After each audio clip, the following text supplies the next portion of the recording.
May buntag din sana no. Kini among pagkahabal-habal driver dili na mo ni kaulaw nga ni among trabaho nga driver og habal-habal. Dili na mo ikaulaw kay diri na mo nabuhi ang among pamilya.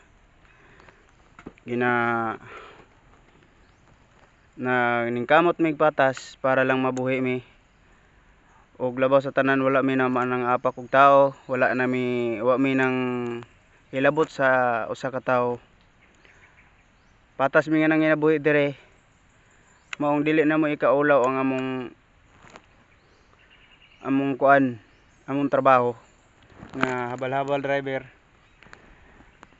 Sa mga niingon diha nga sa mga dalaga diha nga dili kabalo mo tanaw unsa ang kalisod, dili gina sila ganahan og mga habal-habal driver, pero kanang mga naagi nagkalisod mo na makasabot sa sitwasyon sa habal-habal driver.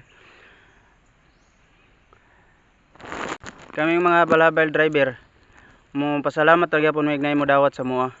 Kung wala maayo ra gyapon, kung naa mas maayo gyapon.